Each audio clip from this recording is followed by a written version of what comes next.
કૃષ્ણ કેમ છો બધા મજામાં શિલ્પા ગુજરાતી રસોઈમાં હું તમારા બધાનું સ્વાગત કરું છું। આજે હું નવી રેસીપી સાથે આવી ગઈ છું। આજની જે રેસીપી છે તેનું નામ છે ખાટું મીઠું છાશવાળું ભીંડાનું શાક। તો ચાલો મિત્રો આપણે શાક બનાવીએ। તો ચાલો આપણે ભીંડાના શાક માટે મેં 250 ગ્રામ જેટલા ભીંડા લીધા છે। એકદમ સરસ કૂણા છે। પહેલા આપણે આને ગોળ સુધારી લઈએ। ભીંડાના શાક માટે આપણે ઓછી સામગ્રીમાં બની જતી શાક છે। ત્યાં નિમક, ચટણી, हळदर, लसणवाળી चटणी ने छाश ने अघार माटे तेल। तो चालो पहला आपणे भींडाना गोળ कटका करी लईए।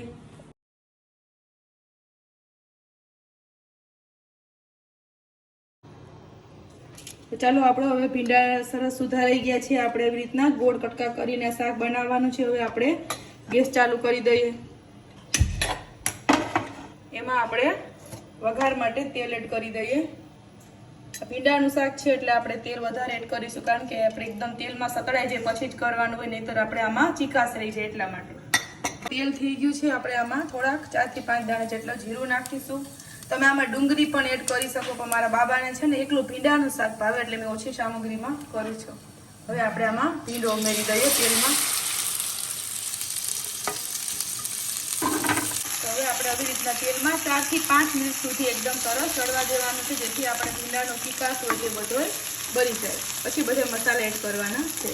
ચાલો હવે આપણો ભીંડાનો ચીકાશ સરસ બધો બળી ગયો છે અને ભીંડા પણ સરસ કચરા જેવા ચડી ગયા છે। હવે આપણે આમાં બધો મસાલો એડ કરીશું।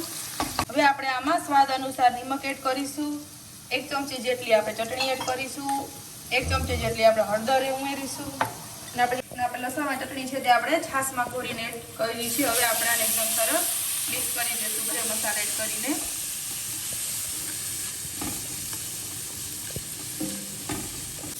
હવે આપણો આ ભીંડો એકદમ સરસ ચડી ગયો છે। આમાં આપણે અડધી ચમચી જેટલી ખાંડ ઉમેરીશું કારણ કે આપણે છાશ એડ કરવાની છે એટલા માટે, ખટાશ માટે આપણે ખાંડ એડ કરી। હવે આપણે અડધી કટોરી જેટલું આપણે આમાં છાશ ઉમેરી દઈશું। તમે છાશવાળું ના ખાતા હો તમે એમાં 1 ચમચી જેટલું લીંબુનો રસ પણ એડ કરી શકો, પણ રસાવાળું શાક અમારા ઘરમાં વધારે ખવાય છે એટલા માટે મેં ભીંડામાં છાશ ઉમેરી છે। હવે આપણે આને 1 મિનિટ સુધી રહેવા દઈશું। હવે આપણે આમાં અડધી ચમચી જેટલો ગરમ મસાલો એડ કરીશું। ગેસ આપણે બંધ કરી દીધું છે અને આપણે અડધી ચમચી જેટલું હવે આપણે જે ધાણા ભાજી છે તે પણ આપણે આમાં એડ કરી દેવાની છે। હવે એકદમ સરસ હલાવી લેશું। શાક પ્લેટમાં લઈ લીધું છે। તો મિત્રો આ છાશવાળું ભીંડાનું શાક એકદમ સરસ બને છે। જે લોકોને આ રેસીપી પસંદ આવે તે મારી રેસીપીને લાઈક કરો, સબસ્ક્રાઇબ કરો, શેર કરો અને નવી રેસીપી સાથે મળશું। ત્યાં સુધી બધાય આવજો। બેલ આઇકન દબાવવાનું ના ભૂલતા, જેથી તમને મારી નવી રેસીપી જોવા મળે। અને ભીંડાનું શાક કેવું લાગ્યું તે કોમેન્ટ બોક્સમાં જરૂરથી કહેજો।